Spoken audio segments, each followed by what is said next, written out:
Good morning भाई लोगों। सबसे पहले तो आप सभी को दिल से धन्यवाद कि आप लोगों ने मेरे को इतना सारा प्यार दिया है।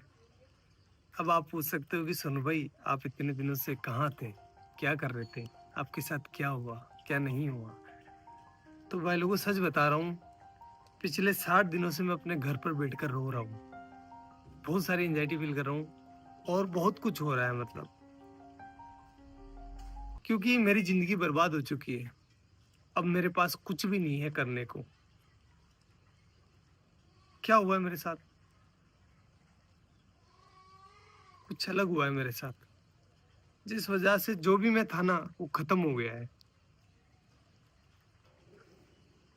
कैसे हुई है मेरी जिंदगी बर्बाद, ये जानना है आपको अगर, या फिर मेरे को मैं बताऊं कि मेरे को मैं बता सकता हूँ आपको कि मेरी जिंदगी कैसे बर्बाद हुई है, तो उसके लिए मेरी जिंदगी जाननी पड़ेगी कि सोनू ने स्ट्रगल करके क्या अपने जीवन में हासिल किया था और उसके पास अब वो नहीं है।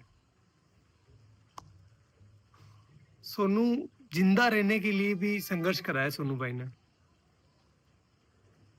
जिंदा रहने के लिए। तो मैं बताता हूँ आपको कि मेरी जिंदगी कैसी थी, तब आपको भी समझ में आएगा कि मैंने क्या खोया है और मैं ऐसा क्यों सोच रहा हूँ कि मेरी जिंदगी बर्बाद हो गई है। और सबकी शुरुआत होती है मेरे नाना जी के घर से, वहीं से शुरू करते हैं।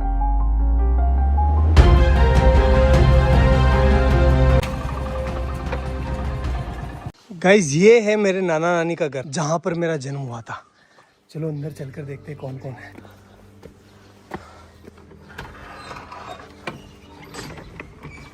गाइस मामी है, मामी से बात करते हैं। दोग जी मामी कैसे हो? बढ़िया, ठीक। क्या कर रहे हो?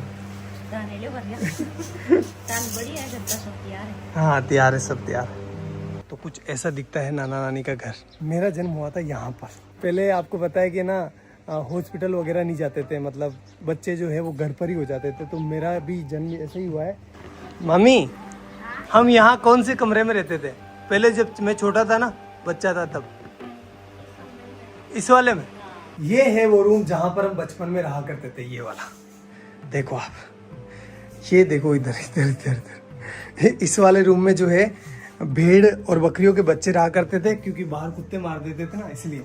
और इस वाले पोर्शन में जो है मेरी बूढ़ी नानी, जो अब इस दुनिया में नहीं है, और मेरी मम्मी दोनों रहा करती थी। और यहीं पर हम जो है पले बड़े हुए हैं। एक्चुअली में हुआ क्या था गाइस कि यार वो एल्कोहलिक थे, थोड़ा सा उनकी हैबिट थी कि उनको नशा लग गया था। तो फिर वो हमारी टेक केयर नहीं कर पा रहे थे अच्छे से। तो नाना नानी ने ये रिस्पॉन्सिबिलिटी ली कि हम जो है इन बच्चों को पालेंगे, अदरवाइज इनका क्या होगा। तो उन्होंने हमें यहाँ लेकर आए और यहीं पर जो है मम्मी अपना काम करती थी, साथ ही साथ हमारा पालन पोषण यहीं हो रहा था। तो मैं एक लाइन बोल सकता हूँ कि अगर मेरे नाना नानी नहीं होते ना, तो आज मैं या फिर मेरे बहन भाई हो सकता है कि इस दुनिया में नहीं होते। गाइस देखो नाना जी का गांव कितना प्यारा है। खैर फिर वो टाइम आया जब हमें ये घर छोड़ना पड़ा, क्योंकि यार गाइस देखो नाना नानी कब तक पालेंगे, उनकी खुद की भी कोई जिम्मेदारी है, इसलिए फिर हमें यहाँ से जाना पड़ा। चलो अपन भी चलते हैं, लेकिन उससे आशीर्वाद ले लेते हैं। चलो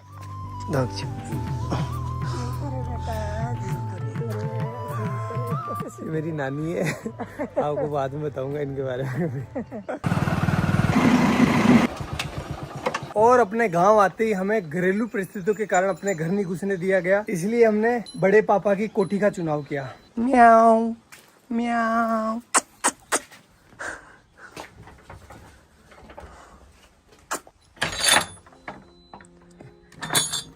तो भाई लोगों ये है हमारी कोठी, जहां पर हम 2 साल रुके थे। तो अगर मैं अपने 2 हाथ फैलाऊं ना, इतना ही डिस्टेंस है, ज्यादा नहीं है। इतनी ही इसकी लंबाई है और इतनी ही इसकी चौड़ाई है, ये देखो। और हाइट आप देख सकते हो, बस इतना ही है। मेरी हाइट थोड़ी कम है, इस वजह से यहाँ पर जगह भी कम रह गई थी। केवल यहाँ पर एक छोटा सा मचान बिछाने के लिए जगह थी।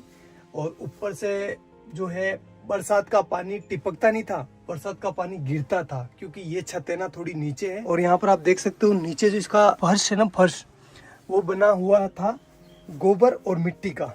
इस वजह से यहाँ पर कभी कभी सांप आ जाया करते थे, अपने घर बना लिया करते थे। और भाई लोगों इस घर में हमें जिंदा रखने की जिम्मेदारी आ गई हमारे मम्मी के कंधों पर। और इस वजह से पहले भी काम किया उन्होंने, लेकिन उन्होंने 10 रुपए मजदूरी में काम चालू कर दिया।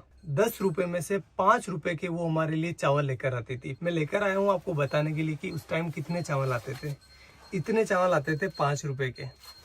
तो इन चावलों से वो हमारा पेट भरती थी, तीनों बहन भाइयों का सॉरी, और खुद भूखी सो जाती थी कि मेरे बच्चों का पेट भर जाए, बस बहुत है, मैं तो निकाल लूंगी रात। और हम ना समझते उस टाइम, तो हम नहीं समझ पा रहे थे कि हमारी माँ जो है वो भूखी सो रही है। हम तो बस अपना पेट भरने का ध्यान दे रहे थे। लेकिन मेरी मम्मी जो है उस टाइम बिना कुछ खाए भूखी सो रही थी। एक जो कटोरी होती है आटे की, उसको संभाल के रख रही थी कि जब बुरा टाइम आएगा तो मैं अपने बच्चों को खिलाऊंगी। खुद कुछ नहीं खा रही थी, एक टाइम खाना खाती थी पूरे दिन में वो, और कंटिन्यूस काम कर रही थी वो।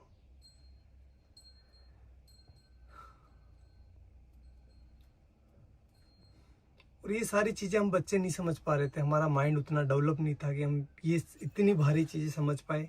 हम तो अपना पेट भरते, खेलते और अच्छे थे। मम्मी को ही पता है कि वो हमें कैसे जिंदा रख रही है।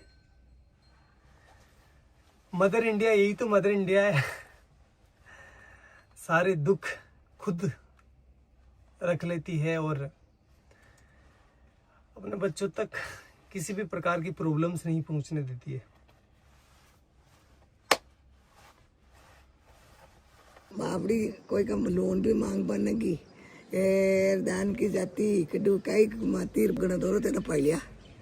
हाँ तेन गणा दौरा पड़िया रे भाई थारी मात तो सब्जी बेचती, लेडीज रहती, भाई दौड़ाती, तेन खुआती, भूखी रहती, भाई मार ससुरी भूखा। तना दूध पाइयो, तेन रोटी खुआई, गनी दोरी कमा कमारा, तमात का दान की जाती। हाँ ते भरा का केवन के ते बली दूध ने भरे क्यों, मैं ते दिए किस कोई केव गणा दौरा पहले तो बा।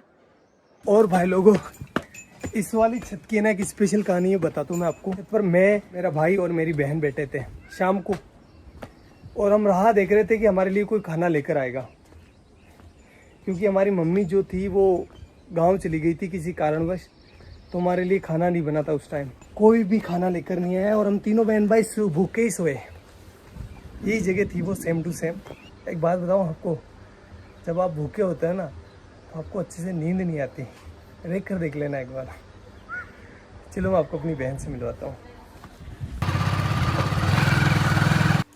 अगर भाई नहीं होता अपना तो अपन आज क्या होते हैं, कहाँ पर होते हैं? कुछ भी नहीं होते हैं, कुछ भी वजूद नहीं होता हमारा। जिंदा होते? नहीं हाँ? नहीं। भाई ने क्या किया अपने लिए?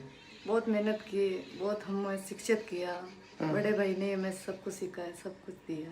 गाइस बात है 2008 की, जब मेरा बड़ा वाला भाई इस पीछे वाले स्कूल में पढ़ाई करता था। उस टाइम हुआ क्या था, कुछ शरारती बच्चों ने स्कूल की घंटी जो बेल होती है उसको छुपा लिया था, और उसका सारा इल्जाम मेरे भाई पर लग गया। भाई को स्कूल से सस्पेंड कर दिया गया। देन हमने जैसे तैसे कर करा के भाई का एडमिशन जो है वो बाहर की स्कूल में करवा दिया, जहाँ पर वो कुछ किराया देकर स्कूल चला जाता था। 2 रुपये लगते थे शायद उस टाइम किराए के, या 1 रुपया लगता था, आई डोंट नो फुली। फिर कुछ समय बीता, उसके बाद मैंने और मेरी बहन ने 5वीं क्लास पास कर ली, और हम जब 6ठी क्लास में यहाँ पर एडमिशन लेने आए तो हमें बोला गया कि आपके भाई ने जो घंटी छुपाई थी उसको जो है आपको भरना पड़ेगा, अदरवाइज़ आपका एडमिशन नहीं होगा। तो उस टाइम 350 रुपये, 360 रुपये जो है उस घंटी के देने थे। 1 महीने से ज़्यादा टाइम लग गया 360 रुपये का जुगाड़ करते करते, इसलिए उस साल हमारा एडमिशन नहीं हो पाया, और यहाँ पर जो है एडमिशन बंद हो गए। अब घर वाले हमें किराया देकर किसी दूसरी स्कूल नहीं भेज सकते थे, क्योंकि वो अफोर्ड नहीं कर पाते उस टाइम, और हम छोटे बच्चे थे तो किसी दूसरे गांव भी स्कूल नहीं जा पाते, क्योंकि दूर था ना। हमारा गांव काफ़ी बड़ा है, तो हम दूसरी जगह अगर जाएंगे ना तो हमें कम से कम 3-4 किलोमीटर जो है पैदल चलना पड़ेगा। तो छोटे बच्चे थे तो नहीं हो पाया वो सारी चीज़, और हमारा 1 साल पूरा बर्बाद हो गया। फिर मेरे बड़े वाले भाई ने एक भारी डिसीजन ले लिया, और उसने अपनी सारी पढ़ाई छोड़कर, अपनी सारी ज़िंदगी दांव पर लगाकर मेरी और मेरे बहन के लिए काम चालू कर दिया। उसने फर्स्ट काम चालू करा मंडी में। जो सब्जी मंडी होती है ना वहाँ पर। गाइस मैं हूँ अभी उस सब्जी मंडी के अंदर जहाँ से मेरा भाई सब्जी खरीदता था। 15-20 किलो वजन को अपने सर पर रखकर मेरा गांव जो कि यहाँ से 20-25 किलोमीटर दूर है वहाँ पर लेकर जाता था। वो सब्जी वो फल फ्रूट बेचता था जिससे कि कुछ पैसा आए और वो अपने बहन भाइयों का पेट भर सके, अपनी माँ के सर पर जो बच्चों का पालने का भार था उसको कम कर सके। और ये वो काम कर रहा था जब उसकी उम्र है ना 16 साल की। वो बाल श्रम कर रहा था। क्यों? क्योंकि अपने बहन भाइयों को जिंदा रख सके और उनको अच्छी एजुकेशन दे सके। घर में कई सामान नहीं रहा तो दोनों मन भाई सब्जी ले जाता, मैं दोनों जेर बेच जाता। ये वो चौराहा है जहाँ पर मेरा भाई सब्जी लेकर उतरता था और उसे एक एक घर बेचने जाता था। चलो मैं आपको दिखाता हूँ कि वो इतना सर पर रखकर इन घरों में घूम घूम कर सब्जियाँ बेचता था। इस काम में कुछ लोग पैसे नहीं देते थे, मतलब सब्जियां उधार ले लेते थे और फिर बोलते थे कल ले लेना, परसों ले लेना। भाई लोगों एक बार की बात है, सामने जो पाबूजी महाराज का मंदिर दिखाई दे रहा है ना, उनके बारे में मैं ऐसा बताया गया, जो लड़के बैठे होते हैं ना चौराहे पर, बदमाश नहीं बदमोश उन्होंने ऐसा बोला कि मेला है पाबूजी महाराज का, तो इस दिन इस डेट को पाबूजी महाराज का मेला है, तो तुम अपनी सब्जी और फल फ्रूट लेकर आ जाना यहाँ पर। तो हमने सोचा अच्छा है कि हमारा जो है फल फ्रूट बिक जाएगा और हमारा कुछ बेनिफिट हो जाएगा। हम आए तीनों बहन भाई, तो यहाँ पर आकर देखा तो कोई मिला नहीं था और उन्होंने थोड़े से हमसे फल फ्रूट ले लिए और हमको डरा धमका के भगा दिया। तो एट दी एंड धंधा जो है वो इतना अच्छा चल नहीं रहा था, इसलिए उस काम को भी हमें छोड़ना पड़ा। हमें नहीं, मतलब भाई को छोड़ना पड़ा।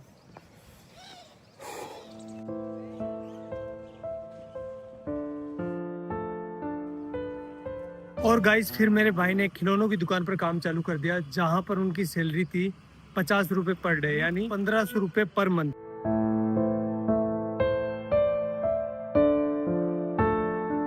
एक महीने बाद जब भाई की सैलरी आई तो उसने लगभग आधा भाग यानी 700 रुपए के आसपास मेरे और मेरी बहन के लिए बुक्स लेने में खर्च कर दिया, जबकि खुद काम पर फटे हुए कपड़े पहनकर जा रहा था। वो चाहता तो अपने लिए कपड़े ले सकता था ना, लेकिन नहीं लिए उसने। लेकिन हम खुश थे।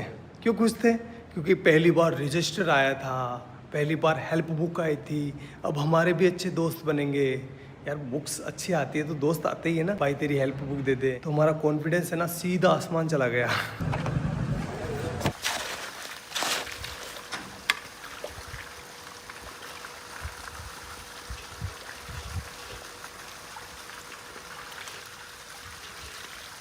भाई लोगों अब मेरी बारी थी, जो भी मैंने लिया है ना उसको वापस रिटर्न करने की, इसलिए मैं काम करने लग गया। साथ ही साथ अब बड़ा हो गया था, इसलिए मैं अजमेर वाली स्कूल में जाने लगा बस से, और वो भी साइंस बायो पढ़ने। तो बताता हूँ मैं आपको ये मैंने कैसे किया। गाइस ये जो सामने सीमेंट की फैक्ट्री देख रहे हो ना, इसकी दीवार बनाई है ये वाली, ये गाइस ये मैंने अपने हाथों से डलवाई है। अब तो खराब भी होने लग गई, बताओ ये। भाग भाग सोनू भाग भाग भाग भाग। गाइस अब तो मैं भाग भी नहीं पा रहा हूँ। पहले ना इतना दूर, लगभग ये होगा 600 मीटर दूर, एक पूरा सीमेंट का कट्टा जो कि 50 केजी वेट का, यहाँ पर पटक कर अपने कंधे पर, और एक साइड जो है ना वो चिमनी लगी हुई है, वहाँ से लेकर उस वाले कोने से जहाँ से अपन आए थे ना वहाँ पर लेकर जाता था। अरे भगवान, इसका ठेकेदार इतना खड़ूस था। जब मैं बोलता था ना, मैं छोटा था तो दर्द तो होता है यार, 50 किलो का कट्टा लेकर जाता था तो पेन हो रहा था मेरे को। तो मैंने बोला सर कि मेरे से ना ये लेकर नहीं जा पा रहा हूँ मैं इसको। तो बोला कि काम पर क्यों आया है, पैसे किस बात के मिलेंगे, ऐसे बोलते थे। करना पड़ता था भाई। तो ये वाला काम तो मेरे को ज़िंदगी भर याद रहेगा, क्योंकि वो सीमेंट के कट्टों ने मेरी रीढ़ की हड्डी में प्रॉब्लम कर दी। गाइज ये जो आप बिल्डिंग देख रहे हो ना, ये हमने बनाई है एक मजदूर के तौर पर। और गाइज ये वाली जो टंकी आपको दिखाई दे रही है, ये बनवाई है। हाँ, ये जो दीवार आप देख रहे हो ना, ये सब कुछ। भाई लोगों, भैंस चराते टाइम बायोलॉजी पढ़ने का मजा ही कुछ अलग होता है, क्योंकि एग्जाम्पल यहाँ पर सामने होते हैं।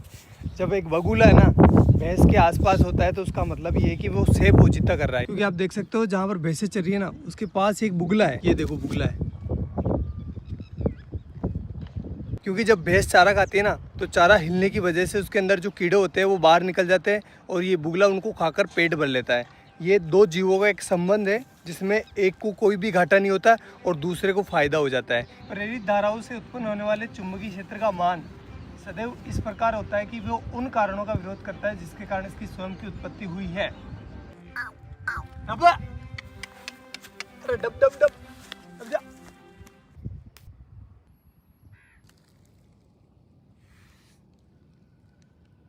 अब भाई लोगों, अब रिजल्ट का टाइम, लेकिन वो मैं यहाँ नहीं बताऊंगा, मैं बताऊंगा उस वाले पहाड़ के ऊपर। तो चलो चलते हैं। अरे काटी काटे है तो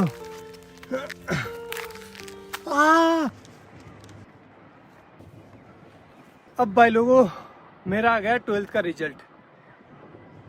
परसेंटेज तो कम ही बना है, फिर भी मैं आपको बता देता हूँ। ये देखो 77%, जिसमें से केमिस्ट्री में आए 93 डिक्टेशन और फिजिक्स में आए हैं 87 डिक्टेशन। भाई लोगों ये मेरे परसेंटेज नहीं है, ये लेकर आया मेरे जीवन में कॉन्फिडेंस।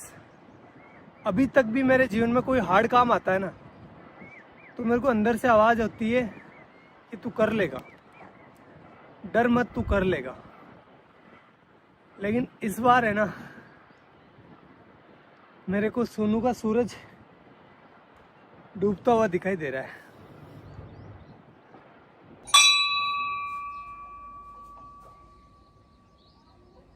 भाई लोगों अब मैं टीचर बन चुका था, चलो क्लास लेकर आते हैं। हाइजेनबर्ग का अनसर्टेनिटी प्रिंसिपल, जिसके बारे में अपन बात करने वाले हैं। ठीक है, चलो बताओ कहाँ पर जाकर गिरेगा। कि जब एक मार्कर मेरे हाथ से निकला ना, तो ऑटोमेटिकली आपकी नजर जो है मार्कर के ऊपर होती हुई आपको पता चल गया कि मार्कर कहाँ जा रहा है। इसकी पोजीशन पहले ये कहाँ पर है वो पता है, और इसकी स्पीड पता है, और ये किस डायरेक्शन में जा रहा है पता है, तो अपन इसका पाथ डिसाइड कर सकते हैं। एक इलेक्ट्रॉन को ये वरदान दिया है, भगवान ने ऐसा हाथ रखा, जा बेटा जा, इस दुनिया में जा, और तेरी है ना कोई इंसान एक टाइम पर ना तो तेरी पोजीशन मतलब दोनों को एक साथ पता नहीं कर सकता।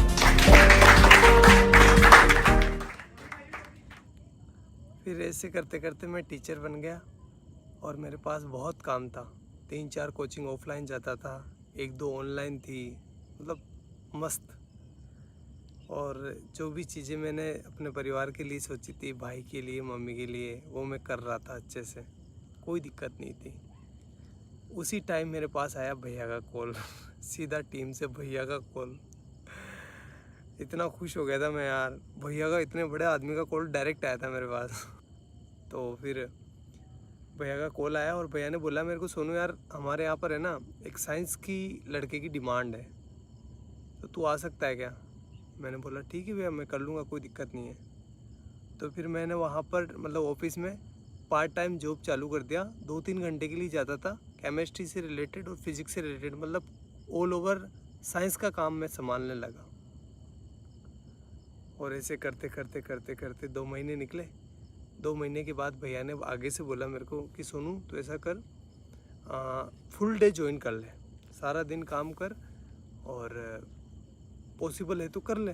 घर वालों से बात करी, घर वालों ने, मेरे बड़े वाले भाई से मैंने पूछा तो उसने कहा कि यार देख तू ज्वाइन कर ले, कोई दिक्कत नहीं, अपने ही गांव के तो कोई प्रॉब्लम नहीं होगी। मैंने कहा ठीक है कर लेता हूँ, इसमें क्या दिक्कत है, आपने बोल दिया तो वो सब आपसे आगे क्या है, कोई नहीं, कुछ नहीं है। ऐसा करके मैंने टीम को ज्वाइन कर लिया, और फिर मेरा अच्छा शानदार टाइम आया। मैं बहुत अच्छा काम कर रहा था सभी चीज़ों में, मतलब पहले मैं साइंस से जुड़ा था, लेकिन अब मैं जो है ना वीडियो का एडिशन हो गया, और भी बहुत सारी चीज़ें हो गई। कैमरा के पीछे बहुत सारी चीज़ें चलती है ना, मतलब पत्थर उठाना खड्डे खोदना, सारे काम जो भी हो सकता है सब कुछ कर रहा था। Everything I can do, I do that. Best चल रहा था, कोई प्रॉब्लम नहीं थी, अच्छी चीज़ें हो रही थी, शानदार, हर एक चीज़ में शानदार एफर्ट लगा रहा था। जो मतलब एक वीडियो आपको लगता है कि बहुत इजी होता है, लेकिन इजी नहीं होता, बहुत हार्ड काम है एक वीडियो को बनाना। जैसे एग्जांपल के तौर पर मैं बोलूँ तो जो बनाना है ना, बनाना से पोटेशियम निकाला था, आपको याद होगा, वो 20-23 मिनट की वीडियो थी, अच्छी भी चली थी वो वीडियो। उस वीडियो को मैं संभाल रहा था पीछे, उसका सारा केमिस्ट्री मैं संभाल रहा था। उस वीडियो को गाइस शूट करते करते 2 से 3 महीने निकल गए, इतना एफर्ट लगाया इस पर, और वो वीडियो चली भी सही, आपका प्यार भी दिखा उसमें। तो ये तो एक एग्जांपल है, बाकी बहुत सारे काम किए, जैसे डायमंड वाला, और भी बहुत सारे साइंस के सारे प्रोजेक्ट थे ना, वो मैं हैंडल करता था बिहाइंड द कैमरा, और चीज़ें अच्छी चल रही थी, मतलब कोई दिक्कत नहीं था, सब कुछ शानदार था। मैं सारे कंपनी के रूल एंड रेगुलेशंस फॉलो कर रहा था, मेरी अटेंडेंस की भी कमी नहीं थी, हर एक चीज़ बेस्ट थी। और मैं भैया की इतनी रेस्पेक्ट करता हूँ, आज भी करता हूँ, कि भैया के सामने कभी ऐसा टाइम था मैं चेयर पर नहीं बैठता था, मतलब मुझे लगता था कि नहीं मेरी औकात नहीं इनके बराबर बैठने की। और आज तक मैं उनसे हैंडशेक नहीं करता। जब भी वो कुछ अच्छी चीज़ करते ना तो वो हैंडशेक करते थे, मैंने मतलब मेरा ऐसा था कि नहीं यार भैया से हैंडशेक कैसे कर सकते हैं अपन। मैं उनके पैर छूता था, इतनी इस लेवल पर रिस्पेक्ट कर रहा था मैं। सब कुछ चीज़ें शानदार चल रही थी, कोई भी प्रॉब्लम नहीं थी किसी भी प्रकार से। अभी 2-3 महीने पहले ही मेरे साथ कुछ ऐसा हुआ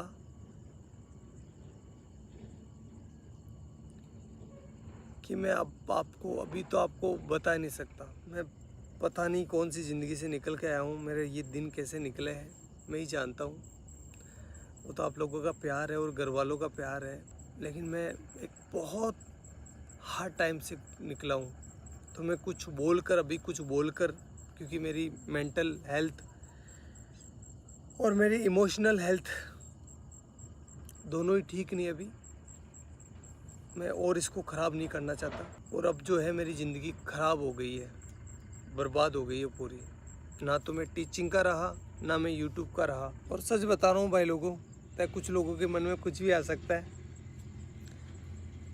लेकिन मैंने किसी को धोखा नहीं दिया है। मैंने सिर्फ एक बार मौत को धोखा दिया था, जब मेरे को पानी में फेंक दिया गया था, छोटा था तब। तो उस टाइम मैं मरने से बचा था, बड़े वाले भाई ने बचाया था मेरे को। तो उस टाइम मौत को धोखा दिया है मैंने। बाकी मेरी ज़िंदगी में मैं किसी को सोच भी नहीं सकता। मतलब मेरी ज़िंदगी ख़राब हो गई है, पूरी बर्बाद हो गई है, मैं कहीं का ना रहा।